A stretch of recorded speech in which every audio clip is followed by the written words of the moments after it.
ఈ మధ్య అందరికీ ఫుడ్ మీద కాన్షియస్ పెరిగిందండి బాగా. వెయిట్ లాస్ గురించి కానీ, షుగర్ కంట్రోల్స్ గురించి కానీ.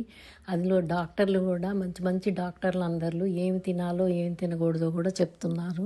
ముఖ్యంగా షుగర్ కంట్రోల్కి, వెయిట్ లాస్కి అచ్చంగా జొన్న పిండితోటి అండి. అచ్చంగా జొన్న పిండి, ఒక్క స్పూన్ కూడా వేరే పిండి ఏమీ లేదు ఇందులో. జొన్న పిండితోటి చాలా టేస్టీగా, క్రంచీగా, రవ్వ దోశ కంటే చాలా కరకరమనేట్టుగా ఈ రవ్వ దోశ కంటే బాగుంటుందండి. ఇది జొన్న పిండితోటి. పెనం బాగా వేడెక్కాక ప్రతిసారి ఆయిల్తో గ్రీజ్ చేసుకోవాలండి, అది మర్చిపోవద్దు. పచ్చజొన్నలు మిల్లులో పట్టించాను నేను.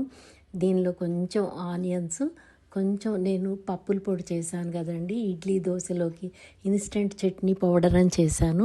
ఆ పొడి కొంచెం దీని మీద వేస్తున్నాను. చట్నీ కూడా అవసరం లేదు మనకి నంచుకోవటానికి, ఇలా డైరెక్ట్గా తినేయొచ్చు అనమాట.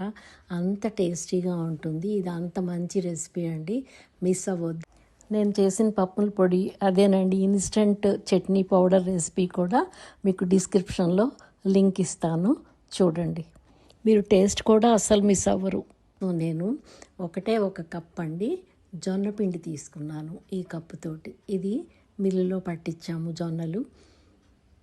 ఈ కప్పు నిండా నేను 1 కప్పు జొన్న పిండి తీసుకున్నాను. ఇందులో ఎక్కువ ఇంగ్రీడియంట్స్ ఏమీ లేవండి. ఈ జొన్న పిండిలో నేను 2 స్పూన్లు, చిన్న స్పూన్ తోటి 2 స్పూన్లు జీలకర్ర వేసుకుంటున్నాను. కప్పు చూశారు కదా, ఇది ఎన్ని దోశలు అవుతాయి అంటే 4 తినే అవుతాయండి. తలా 2 తిన్నా 4 ఈజీగా తినొచ్చు. 2 స్పూన్లు నేను జీలకర్ర వేశాను. తర్వాత టేస్ట్కి సరిపడా సాల్ట్.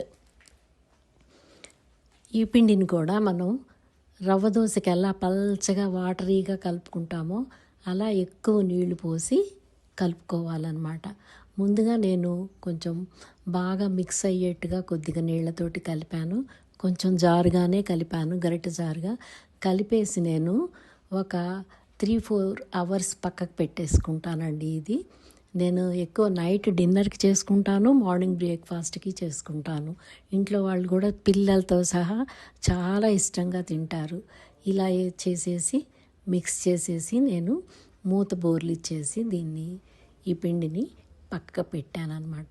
పక్కకు పెట్టి నేను ఒక 3 అవర్స్ పక్కకు ఉంచేసి పెనం బాగా వేడెక్కాలండి. క్యాస్ట్ ఐరన్ పెనం అనమాట మాది. ఆ పెనం బాగా ఇలా వాటరీగా చేయాలన్నమాట. చేసి పెనం మీద వేసుకొని, మీకు కావాలంటే ఈ పొడి ఒట్టి పొడి అయినా బాగానే ఉంటుంది,